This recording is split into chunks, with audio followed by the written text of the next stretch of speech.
welcome back to another episode of The Unknown Film Enthusiast. We just got back from our viewing of Thor Ragnarok, and we'd like to share our thoughts about the movie today. You are joined by myself, Zach. And I'm Dan. And I'm Nick. We are also joined by a lovely live studio audience that may jump in and share their opinions on the film as well. So would you guys like to introduce yourselves? How you doing? You can call me Eric. I'm Dan too. I'm Becca. Very nice, very nice. All right, so I think the main thing that we're going to kind of look at today in terms of the film is in the MC universe tonally. We have these two main cinematic universe maybe with the core Avengers, and then we also have this newer fringe with the Guardians of the Galaxy. Thor Ragnarok seems to be that bridge as we're moving into the third Avengers film, and it is a very dramatic tonal shift from the other Thor movies in my opinion, and that's really what I want to focus on today. So what were you guys' thoughts about the feeling of this film? I feel like it was in a completely different story from the other two Thor movies, because the first one is just straight up retelling of Shakespeare. It's Kenneth Branagh, of course he's going to do that. That's all he ever does. That and Murder on the Orient Express. Keep out for your mustaches, November 10th. But yeah, the first two are retellings of different Shakespeare stories. The first one's very serious. There's a few moments of levity, and those are the only things that I remember from it. The second one had a bit more humor and was more fun, and this one was straight up humor, and the plot was kind of taken to a back seat, but it's one of those things where it completely helps because Thor is objectively kind of stupid as a character, and the reason movies like Ant-Man or Guardians of the Galaxy work so well is because they focus so much on the characters themselves and not trying to build this serious tone around them. Mm-hmm. It's more just have fun with these characters and you grow to know and love them, and then they can work in a larger story. That's true, and I think, but for at this point with Thor, you have it kind of the other way around, where it's like they had to establish, you're right, the world of Asgard and everything, and then come back and say, okay, well, if we're going to have this idea of a cosmic scale of our universe, we have to then, this movie is, I think, that bridge, and obviously it makes sense because Asgard has a huge bridge on it. It's just it's interesting to me, like in terms of what is most impressive about the Marvel Cinematic Universe is the fact that it is so well planned out, and the way you just described it as the first film not really having too much humor, some things here and there because he's the other coming into the human world, he doesn't really understand it. But now they did build this up to he can be a funny character, and that seed was planted all the way back in the first film. I just realized that. That's absolutely incredible.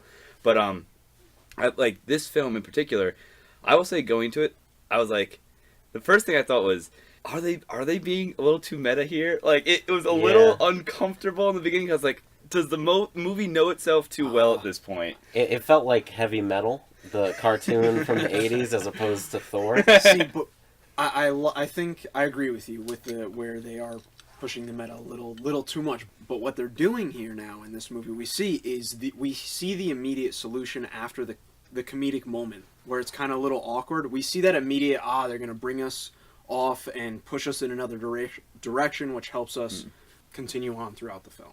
I think even like the establishing shot is Thor in this cage, and he's doing a narration, and you're like, okay, is it trying to be like, I can't, I'm thinking of a film that has the same thing. It's like, it's very cliche. It's like, I bet you're wondering how I got here. The opening of Snatch, they're sitting there, the lead character is describing, bet you're wondering how we got in this interrogation room. They room. let you believe it was a breaking of the fourth wall. Yeah. Yes, but the thing was, is like, that's maybe what I didn't like about the movie in that first instance, because I'm like, it's not technically breaking the fourth wall because he's talking to a dead skeleton, but he's breaking the fourth wall and all. And that's where that maybe was a little off-putting for me, because I was thinking, all right, Thor, I want that, that Norse mythology, and there's a ton of it in there, but it's really in the back seat. Like, I don't know, it's not as important. A lot of it is flashbacks. Like, specifically, I think one of the best-looking shots in the entire movie is when they flash back to when the Valkyrie was fighting Hela.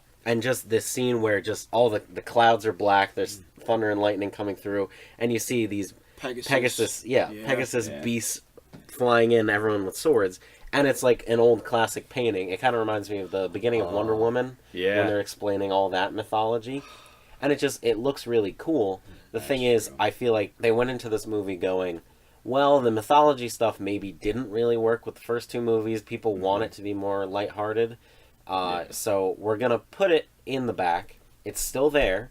And they did a really good job when they showed it. It still felt like it belonged in this world. Yeah. And I feel like this one benefited as Thor has been on Earth several times. Yeah. So he kind of has that sense of humor.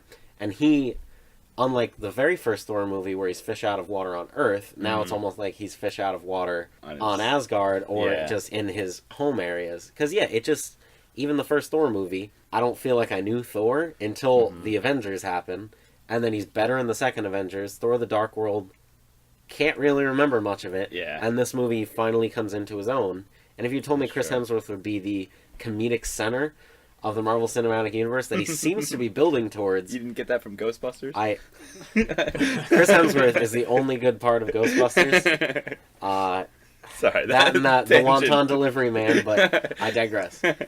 Sorry, but you're right. But again, they need, I guess, that balance, and because we know that eventually you're gonna have to have a comedic back and forth with the Guardians of the Galaxy and the Avengers, because the Avengers humor is a little bit more like, I don't know, it's very subtle. The Avengers humor is very, very subtle, and I think that's probably why it becomes so powerful. But in terms of like Guardians of the Galaxy humor and what we now see in Thor Ragnarok, it's just overt humor for the audience. And that's important though, because like I think the build-up works throughout the series of movies, because the fact that we have Thor as its own movie and we have Iron Man as a whole nother series of movie, that build-up works where they give a very good backstory, they establish the character as Thor or Iron Man or whatever they are. And this is important because Thor is an actual, he's an ancient god in real life. Yes and no, because I actually saw the Matt Pat video on YouTube that did an analysis. Apparently, to my knowledge, and I'm not a comic book expert, but the way that they present... Can't say that. Now you've disputed everything we've said. We have no credibility. That's it. It's all over now. Well, we can say, like, there's a god of... I'm just saying, like, there's a god of thunder. There is a god of thunder, but he's not... In this movie, it's not, like, an immortal god complex thing. It's not, the Zeus Olympians kind of god. These are advanced humans, in a sense, or advanced humanoids, because they're not gods. They're aliens. The metahuman thesis. Demigod, if you will. Finally, back to my dissertation on this. And that's just one thing. Like, is establishing the fact that mythology is allowed to exist in this this universe because that mythology is technically there. It's just these metahumans from the past have somehow disseminated their knowledge into Earth's mythology, because he's a Norse god. Yeah, he was a Norse, and they know, like, average human Joe in the MCU could know of the Norse god of Thor, but now it's made a reality, and it's kind of only because he's and a lot of alien, these, and too Thor again. He's just one of those characters. The wolf, Fenrir, one. The new character introduced in this movie, Freya, that is also another Norse god. So it's interesting to see how, I think, over the years, our culture is now retelling these old stories of the past in a new way. Yeah. That's the whole purpose of superheroes. But the weird thing is, though, I feel like, back to what you were saying before, is like the Iron Man movies were, here's Tony Stark, he's kind of wacky, but he has issues. So the first movie he deals with the issues with giving weapons out. The second movie's alcoholism. The third movie's the PTSD. The Captain America movies, the first one's a 40s spy movie. The second one is a 2010 spy movie. Yeah.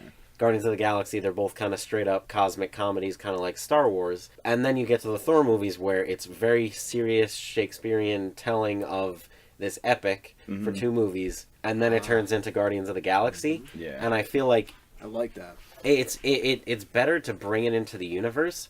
But at the same time, I don't know how serious the two Avengers movies that come up can be. Because if you think about the 3 Marvel movies released this year, it was Guardians of the Galaxy Volume 2, which is a straight-up comedy. Homecoming, which was like a John Hughes 80s comedy that happened to be set in modern times with a superhero. And this one is also a straight-up comedy. So if these are the 3 movies that they're choosing to have build up to the Avengers, what is Avengers 3 and 4 going to be? Are they going to be these comedy movies, or does there need to actually be some stakes? I think there are definitely going to be some stakes. I think a lot of this build-up now is the comedy we all enjoy, and they know the audience enjoys it. So the build-up is then this whole thing with Thanos, where he's gonna kick the Avengers down a few notches, and they're gonna take it hard, and it's gonna suck. But at the very end, coming out of that, however it all ends up at the end of the day, they're still gonna have that comedy. They're still gonna be able to laugh about whatever it is that kind of happened. That's kind of where I think they're taking the direction. But it kind of worries me a little bit. But at the same time, every time I think of Civil War, I remember all the funny moments, but it was still like one of the most impactful moments of that, where he's like, "You killed my mom," and just it has so much lasting impact. But at the same time, I can still focus on the comedy. It just concerns me that they've been building up at this point 16, 17 movies to these two huge movies. And I just don't know. We still have Black Panther before. Yeah. And I Avengers, from the preview before this movie, from what we see from that, that's going to be a much more like action based element. There will obviously be those one-off laughs thing, but they will not be the central focus. I think and it's in terms of a cinematic universe, Marvel is really the first person or the first company to do this. So they've hit a critical mass at this point where they have, whatever it is, 16, 17 films, and it has to build up and it has to connect. But in order for that to happen, it had to start in one place, spread out to all of these different films, all these different storylines, and then somehow come back again to a singular point. Yeah. If it's going to have, basically what's going to end up in 18 movies, their final act should all be summed up. You need to make sure that what you've established in your entire universe can be compressed to one film. That's why they're weighing so heavily on Thor as a comedy. Let me get this straight then. So are you saying that it should kind of bring in the elements of all the movies together into one that works? It's basically when you go into that final movie, whatever it might be, you're going to be able to say to yourself, okay, Thor and Hulk are going to have this, the masculine toughness, bro comedy back. They're going to have this bond that was established in, Thor 3, Thor 2 that helped, that we got to see pay off in this film. Everything needs to be a payoff. And that's the thing, is have they hit a critical mass where they can't pay it off because it's too much? That's the thing. There's even some moments in this movie where it's kind of like, yeah, we get it. We saw that movie 2 movies ago. We get it. Yes. Just do your own thing. Yeah. But at the same time, it did enough to distract us from it. But I feel like they almost got to a perfect moment to have the Avengers be in trouble and have Thanos come in at the end of Civil War. Mm-hmm. But since the end of Civil War, they've introduced Doctor Strange, who appears to be second or third most powerful Avenger at this point. Spider-Man, who kind of is super low stakes and seems odd to bring him in at this moment. I obviously know the main reason they're bringing him in is because they can. Yes, yep. Guardians of the Galaxy still kind of fits in, and they need to be there for Thanos. Mm-hmm. But it's just kind of odd how they had all this build-up, and Civil War really felt like Avengers 2.5 or whatever. Yeah. But it's so weird how they took that whole another 2 years at this point. Between Civil War and Avengers Infinity War, it will have been 2 full years of Marvel movies. Mm-hmm. And it's just odd to think that they took such a long gap when they almost had like a perfect build-up. You can't just have Thor just be like, I was here. Yeah, sorry I wasn't there. But they did almost explain that away. I don't know if you saw the short that came out with Civil War. No. Mark Ruffalo, Chris Hemsworth were in it. It was also directed by Taika Waititi, who directed this movie. And it was just like Thor was hanging out with... He made a roommate in New Zealand, and he met up with Hulk, and Hulk was like, you sure you don't want to talk to Thor? And Tony Stark was like, no, we're good. And it's very funny. Mm-hmm. It doesn't really explain it away. Yeah. But it would have been kind of interesting. But that's true. I suppose to say, because the movies at this point they are so big, they can be self-referential. And the amount of times that, Thor says to himself, well, that's what heroes do. It's like, oh, yeah. It's the classic show don't You're tell. You're goddamn right they do. and then they balance it out with the comedy, But that's the thing is like, okay, if you're going to, establish him as a humorous character, you're gonna have I think, the talker should they- be Spider-Man. they need to not have- Thor. He should be more physical. Again, what I comedy. was saying He doesn't need before to talk to himself. about these solutions for like this humor that's kind of awkward. Like it needs to pay off, but it needs to connect as well. Where if he's going to a moment where he's like, but that's what heroes do or whatever, then the joke itself that comes after, which I see in this movie, is always something like very random, kind of off key. It needs to still connect to that somehow. So then but walking away from this film, the funniest character was not Thor. So if they want this to be a funny film, you can give Thor a couple things as he's a humorous character, have all that self-referential, all that meta stuff that you want to have, be passed on full-heartedly to that, what is it, core character? The stone guy, I Stone can't remember guy. his name now. But the weird thing is, you see other movies where it's like, oh, that person's the comic relief. Yeah. But in this movie, it's like, he was the comic relief to the comic relief during the comic relief moment. Yeah, that's so true. it's, well, at the same time, he was probably the highlight of the movie. Mm-hmm. It's mostly just because New Zealand accents are so charming. And basically everything he said was very, I'm sorry. It's just the most high-pitched, calm thing, and it's amazing on the big tough guy. Yep. Tough guy, wimpy voice. Funniest thing on earth. Yep, that's But it's just, dichotomy. it's, in a movie that's entirely a comedy, it works. Yeah. But I don't see that guy showing up in the Avengers being like, I'm here to help. Yeah. Like, and he shouldn't be. Yeah. But it's just, and again, that's why it's like when you establish like the tone for this film, it's like you got to place your comedy in the right place. And the funniest character is this guy who you could potentially never see again, but you walk away for the most part being like, that guy is like the reason that this movie is so Yeah. freaking funny. also, if he wasn't in the movie, no different. Oh yeah, at all. totally. Yeah. He's inconsequential Yeah. and so, but that's and in terms you all right too. there, man? You see Yeah. that ship? We're gonna get on it and get out of here. You want to come with me? You want to come with us? Don't worry. The planet will be a breeding ground for a new civilization as long as those foundations are strong. Oh, those foundations aren't strong. You're screwed. And like, great character. And that's one of the things that I think is a strength of this film is like, if you once that switch in your head is flipped to, okay, this is a comedy, this is not going to be a Thor action movie. It is very much a Thor action movie, and there are elements of that. But once you flip that switch to this is a comedy, the acting and everything I thought was very, very good. Like, Jeff Goldblum's character or whatever. Like, Let me take a minute. Okay. At this point, I am one of the biggest Jeff Goldblum fans. yeah, It is a stretch in any sense of the imagination to ever say that he's acted.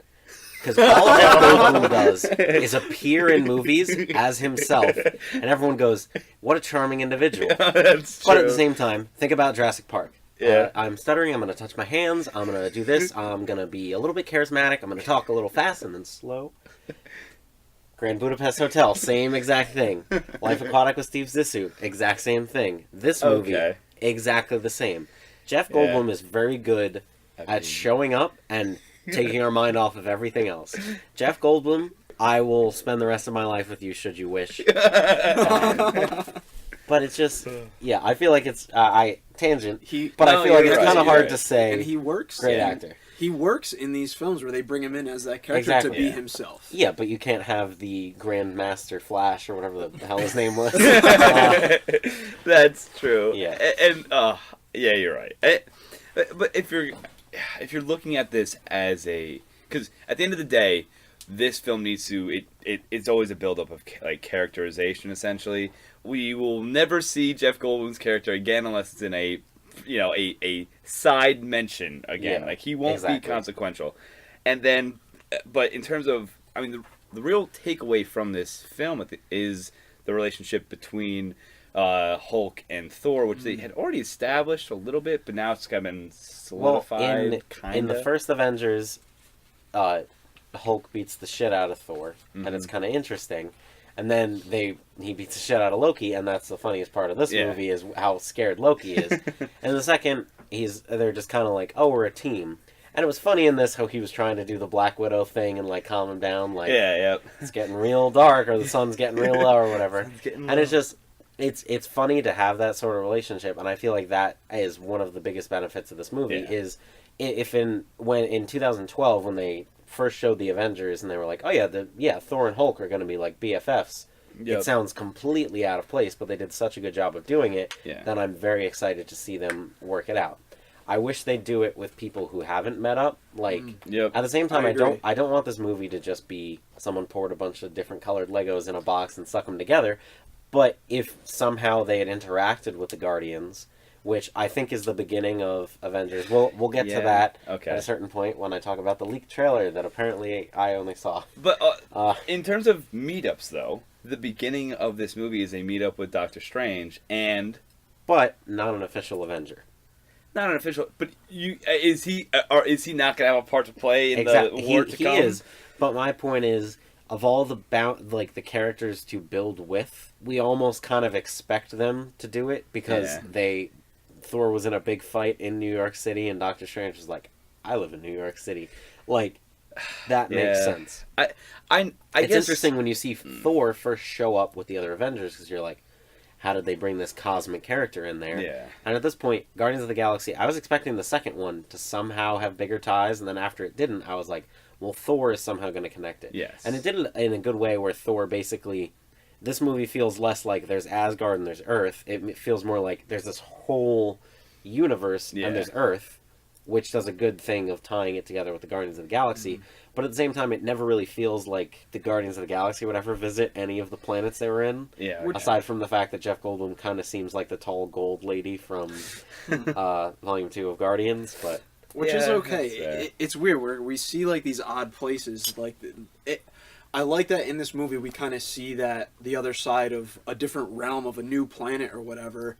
The whole movie, the fact that like those people left on that ship, where they said, okay, like it's not a place, it's a people. Like that kind of brings. Spoiler alert, by the way. Oh yeah, if you got this far, which we have in all our videos, I think, for the most part. But like. Again, like that, it's moments like that kind of are now going to bring and kind of shrink down the Marvel universe to help further the Avengers movies. Like it's going to bring everything just a little bit closer. Yeah, and I think this movie is necessary in that. But at the same time, I feel like there are a couple more things it could have done to work everything together, because there are still some aspects of it that just seem a little out of place. But thus far, it's not one of those things where I'm disappointed because I don't feel like they bridge a gap. I don't feel like there's a huge opening left there, because there are a lot of other movies where it's like, well, that really didn't tie everything together in the nice little knot that I wanted it to be. Yeah. And at this point, there's not been really a Marvel movie that's disappointed me other than ones where I was like, oh, I thought I would like this more, but I still really liked it. And the 2008 Incredible Hulk, which is fine. Yeah, I love Tim Roth. Bring him back. You didn't kill him, I don't think. I don't think. Saw the movie a while ago. I suppose so. And I think, in all respects, as an individual film, I think I was a little taken aback to begin with. And I'm not saying it at the end of the day. Were you shook? I was a little shook. I was a little shook.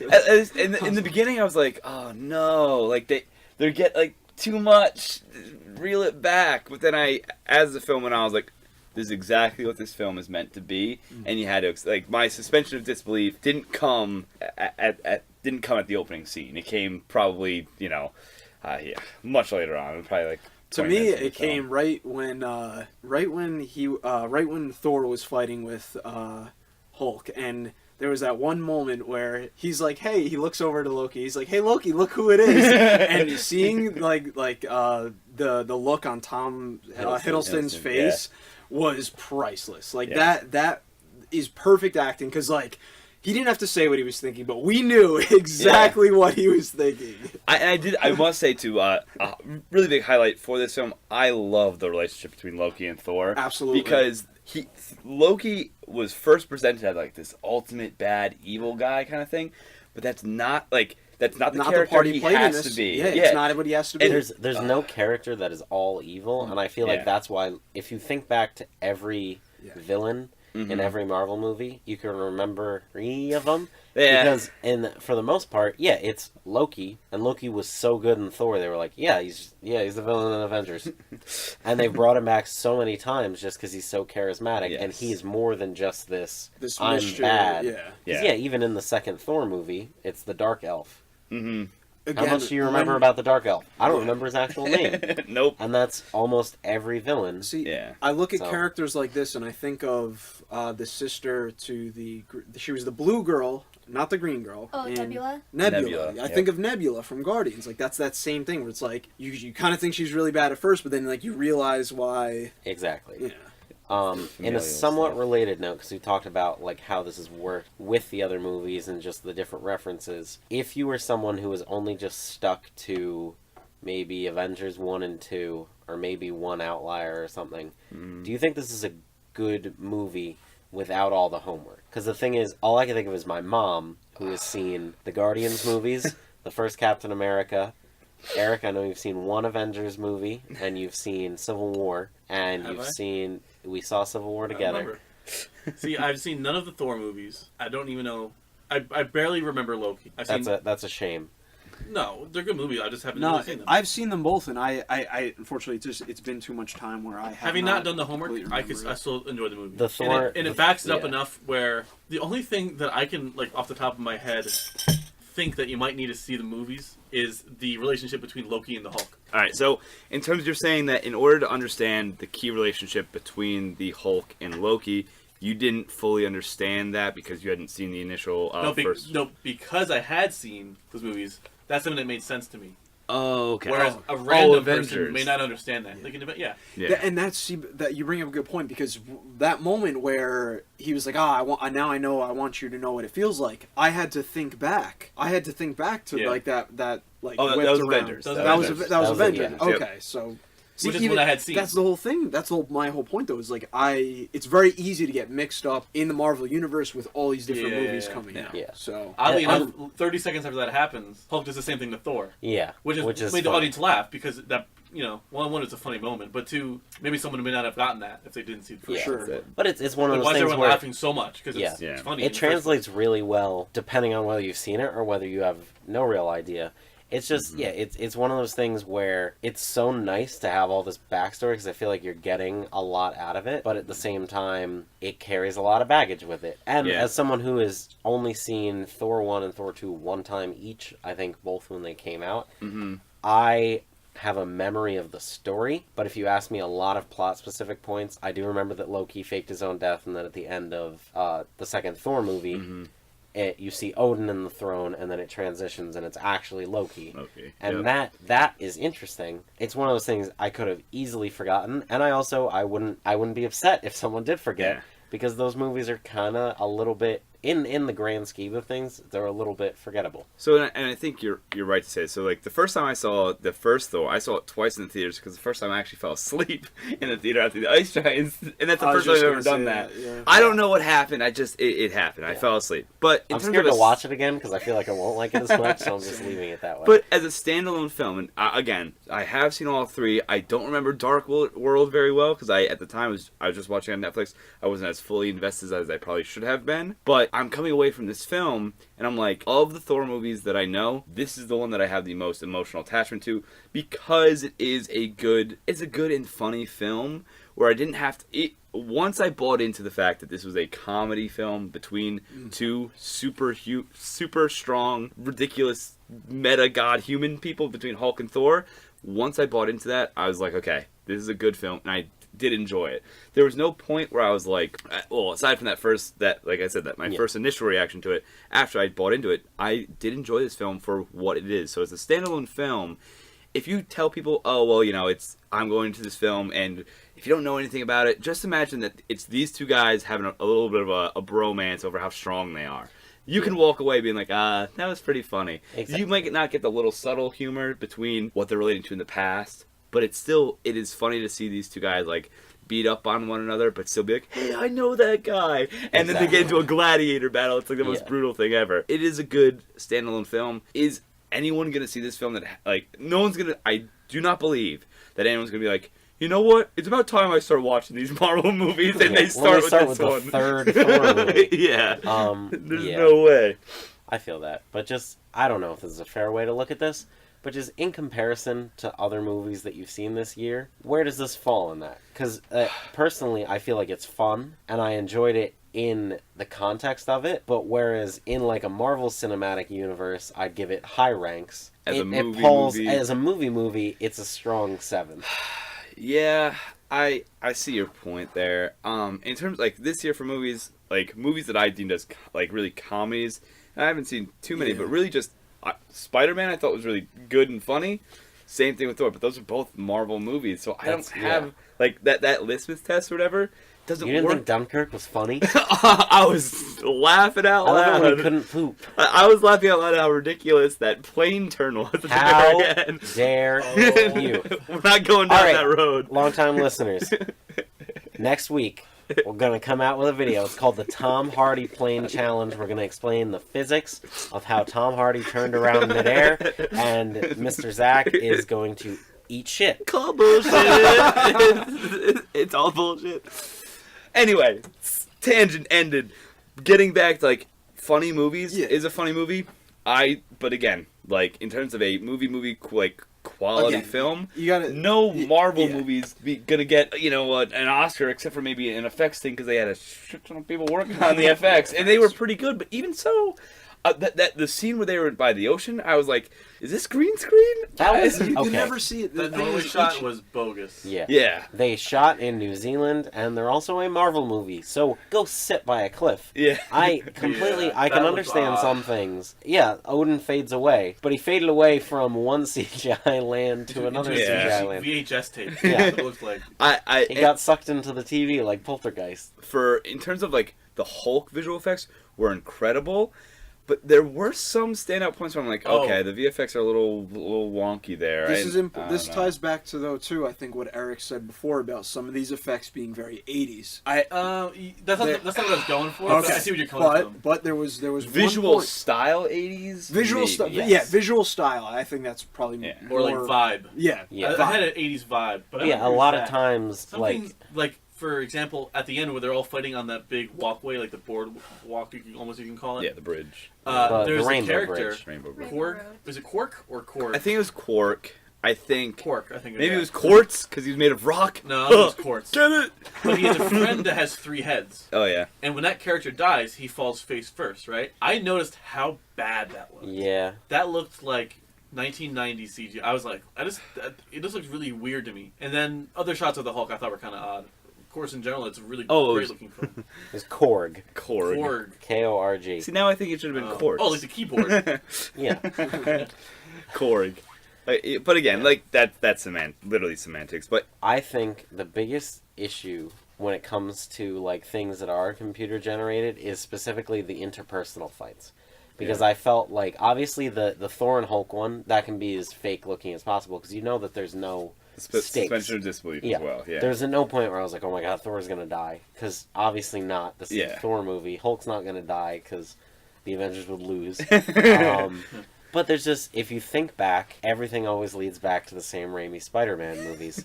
At the end of the very first Spider-Man, there's a CGI fight on a bridge, and then as soon as they land in that old greenhouse, it is brutal, point of view, fist fighting directly to the face, and you care and you feel the stakes because you physically see that blood and sweat are flying off, and there's a point where Spider-Man pulls down a brick wall, it lands on the Green Goblin. Yeah. There's so much actual physical stakes, and you see that there is pain, anguish, and actual effort being put in. And while I understand that these are gods, it takes something out of the moment when you know that, well, yeah, they're going to get hit. They're going to fly 175 feet. They're going to bust into a concrete wall. They're never going to cut to that concrete wall again. It could just be in perfect shape. It doesn't even matter. But I feel like it almost takes the stakes out of it. And, like, I know, like, not every villain has to die and every hero has to live, but there's never been a point in any of these modern-day Marvel movies post-2008 where I was ever like, oh my god, someone was going to die. Except for at the end of Winter Soldier, when it's just Cap bashing Iron Man with a shield, and it's clearly a suit getting hit by a piece of metal, and you're just so close to them. Yeah. And it's not about the spectacle, it's about the interpersonal conflict. And this movie, I get it wasn't completely about that, because it was more about building the companionship of Thor and Hulk, but it takes me out of it almost every single time when you sort of lose that focus. And that's another complaint I have with Batman vs. Superman. Of all the complaints to have with that movie, when they actually fight, it's all these wide shots of parts of buildings blowing up, people on cords getting whipped around a room, explosions, and it's like, it looks cool, but in the grand scheme of things, I can't tell. If the character's going to hit a wall going 70 miles per hour, they're not going to get hurt when they get punched. Yeah. So it takes me out of it. And I think maybe because we're dealing with metahumans or whatever, whenever those fights happen, they take you out. They don't zoom in close because they take you out to put you in the scale of the fact that these are gods fighting on Earth. But even in the Iron Man movies, when it's just two guys fighting each other, they generally don't do that. That's sort of true. Thing. But maybe so while I want to say it's a stylistic thing, at the same time, there are so many other movies where it's a one-on-one, and it's still just that sort of thing. That's true. And like there's also that no one's gonna get hurt. Like you go into a Marvel movie knowing there will be a point in this movie where he gets beat down to the last morsel of his moral will. His back will be broken by Bane, but at the end of it, he's gonna get out of the prison. Because that's how these story arcs work.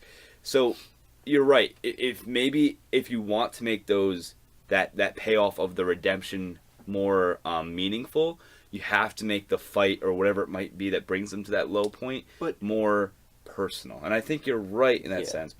And I think that's what keeps a lot of the Marvel movies from being truly amazing.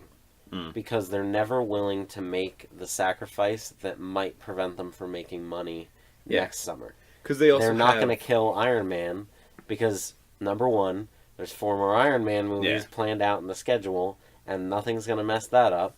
And if they kill him, they've lost the second most box office pulling actor ever. And it's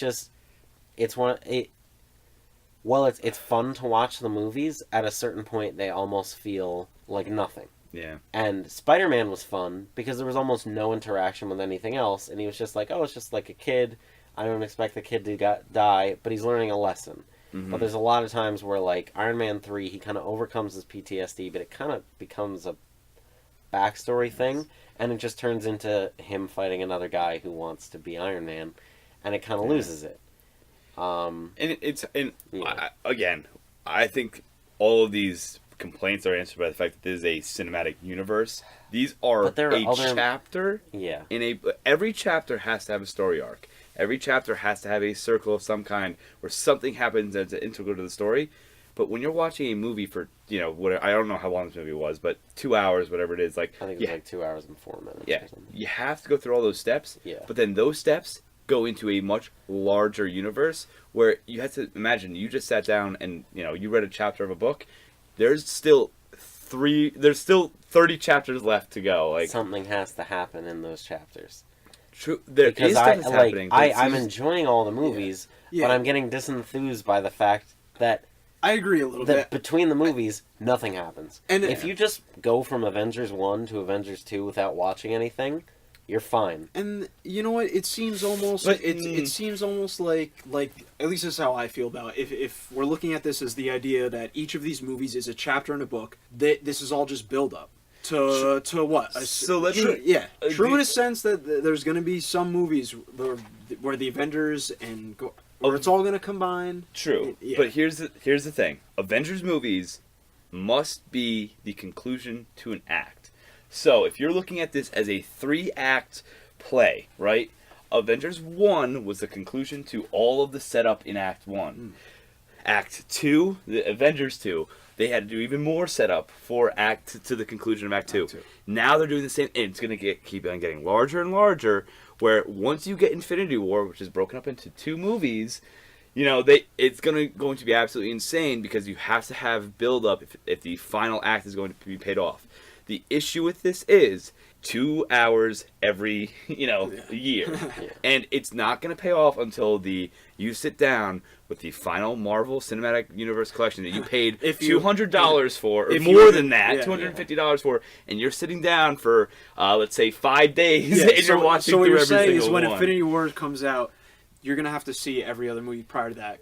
If you remember it, I'm not saying you're gonna. You're gonna have to remember those other movies if you're gonna go into that movie. And I guarantee, thinking, there's gonna be a theater out there that's gonna be like, for the next week, come in every single day to watch. They did that leading up to the first Avengers. And they're but gonna that's do that. Going back to that though. The first Avengers felt like a bookend to Iron Man 1, Iron Man 2, Thor, and Captain America. Conclusion of the first act Exactly. is the initial setup. But Age of Ultron didn't. Because can you tell me any reason why Age of Ultron felt like it closed off, aside from the fact that maybe if you think of the Avengers as a trilogy, it needs to be the one where it sets more stuff up than it closes. Yeah. But at the same time, can you tell me that any of the things that happened in Iron Man 3, Thor the Dark World, Guardians of the Galaxy, or Winter Soldier were resolved in Age of Ultron? The only moment I'll give to you is when Cap and Tony Stark are fighting when they're chopping wood. That and the fact that in the build up to this story, if I remember correctly, before Age of Ultron, Guardians of the Galaxy 1 came out before it. Yes. That plot line was established in the build up to the end of Act 2. They're not involved yet because they're in a different cosmic part of the universe. But that point had to be established there, but it's still an Earth story. Now it's able to be a universe story in Infinity War because that plot line was set up back. There's also an Infinity Stone in the first But Avengers, which is the same one from the second Avengers. But it's, again, because it needs to be centralized around Earth or else it doesn't matter. Yeah. No one's going to care if it's on Xanadu because it's something that's That is other. my favorite Olivia Newton-John movie. And you know what? Hold on. Before we go any further, I think we have to stop for a moment and connect this movie to Signs. Oh, sweet Jesus. I was not prepared. I know you aren't.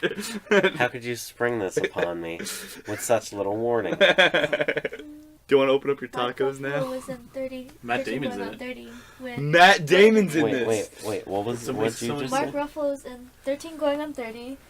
Mark Ruffalo was in this movie. He was in 13 going on 30 with Andy Serkis, who was in the Lord of the Rings, The Two Towers with, oh my god, how am I forgetting Gandalf's name? Ian McKellen. Ian McKellen. Thank you, boys. Who was in X-Men Days of Future Past with James McAvoy, who was the lead in Split, directed by M. Night Shyamalan, who directed Signs. Signed, sealed, delivered, with a little postage stamp from Becca. It's Signs. All right. So with that, I think we can transition to our last thoughts about this film. we need to talk about some key moments that stood out in this. All right. Yeah. Facts. So let's just say 30-second plot description and then major points that standed out that you liked. Yeah. All right.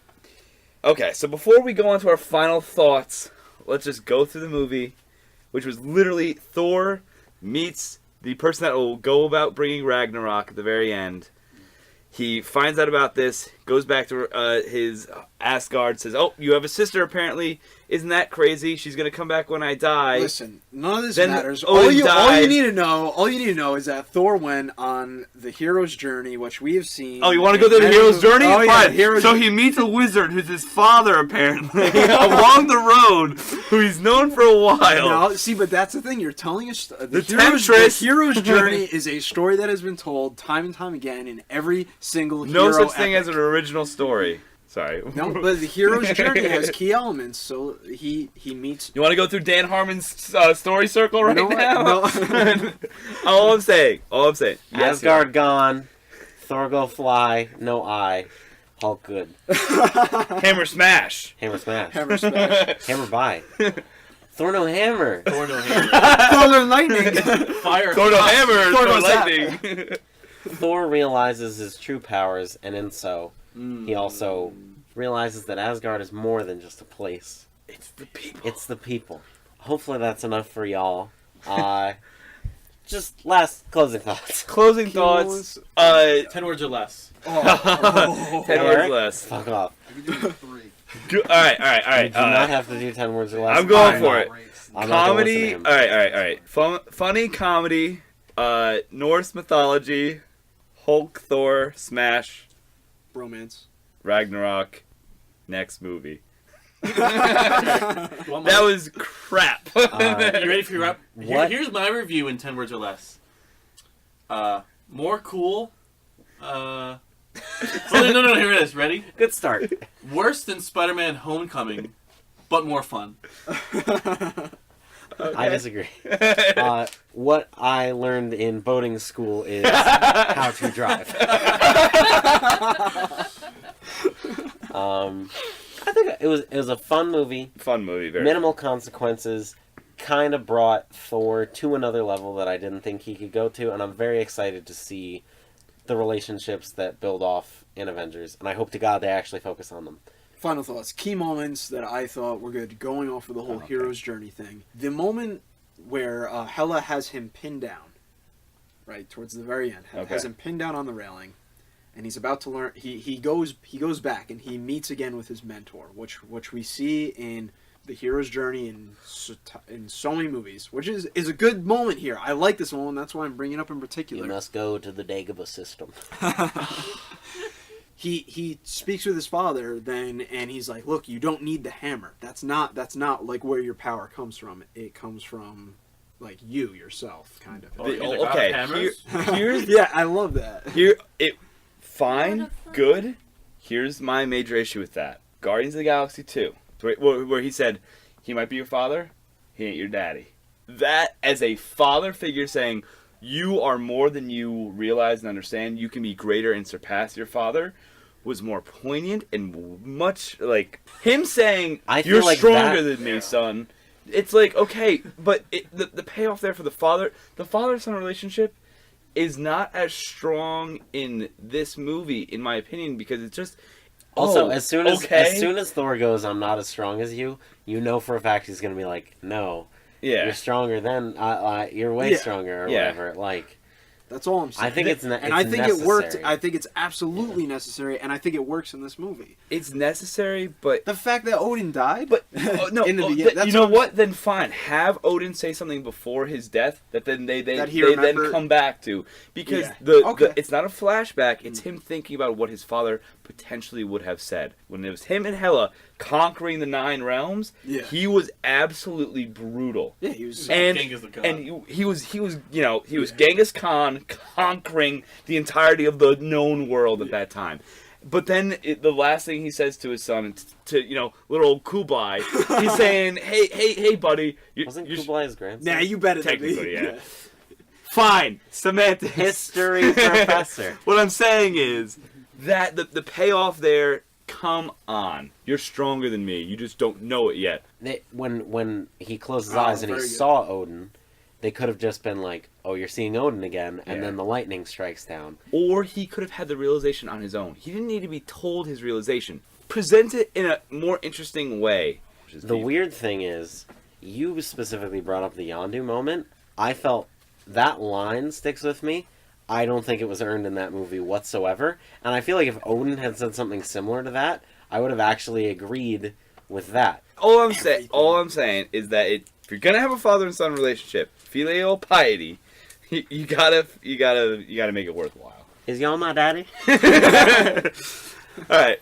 So, in all, if you like Marvel movies, you already saw this movie. Congratulations. I hope you thought our opinions were somewhat interesting. If for some reason you've sat through this entire thing and haven't seen this movie yet, go see it. Obviously, we are very impassioned about this film, and there's more we can go into it, but we do need to talk about going forward, because this film, as we kind of began this whole discussion about, is most definitely a bridge for the Marvel Cinematic Universe in bringing in the Guardians of the Galaxy into what will eventually be the Infinity War.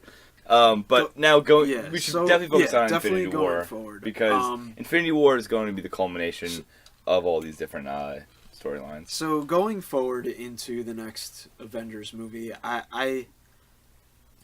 in correlation with this movie, I think as long as Thor is the character that is, "I am here, I am Thor, I do godly things, and I am funny," I think it's going to be great. Yeah. I hope they don't back tread and be like, well, this is the Thor you know, instead of showing you the Thor that they've kind of introduced with this one. And like I said earlier, I hope that the relationship is there. Like, not that they even have to focus at it much, but just seeing, like, a scene where Hulk and Thor help each other out or something. It's kind of like how they established the Black Widow Hawkeye thing in the first Avengers. Yes. Without even really saying, like, oh, we're best friends or anything, or, like... The nod of acknowledgement is what you want to see. And that's... I feel like that's the most I want to see, because I don't want to see a whole movie of them explaining, like, remember that time we did this? Because that's not fun. But yeah, I feel like this does a good job of bridging the gap between what we expect in Avengers movies and how we can bring it about in this cosmic universe. And these connections made between these characters, such as Thor and Hulk, that we did in this movie, I want to see that pay off in the Avengers movies, where it's something different, where it's like they're not fighting this battle with each other, where it's more of like this grudge against one another. But I want to see that where it's like they're in the battle with the enemy, and it's a, oh, hey, like, I got you, bro, moment between both of them. And I think if the next Avengers movie can include those moments with characters like, again, like we see Captain America fighting with Iron Man, we see the Hulk going at it with Thor. If we can see those, hey, I got you, because, like, hey, we settled that, then it's going to be great. And I think maybe one of the main ways it's going to pay off is the fact that Bruce has survived now on, 3 different planets. And even when Thor very cheekily said, hey, you're on a new planet, this is a wonderful experience for you. Like, that was a nice little moment, but coming back to when, in the next film, when you're going to have a cosmic background for everything, I could very well see Thor being like, listen, we got through this before, we'll get through it again. Yeah. And that's a good enough, and that'll be the payoff for this movie in particular. So going forward, and in terms of Infinity War, you want to see the scale of this all come together, because it has to. Now that we've seen, or our assumptions and hopes for what we expect to see in the future, we hope you enjoyed this general review of Thor and just the ideas and concepts that it introduced. And just as an overview, again, I'm Nick. I'm Zach. And I'm Dan. And this is the Unknown Film Enthusiast, and we'll talk to you next time.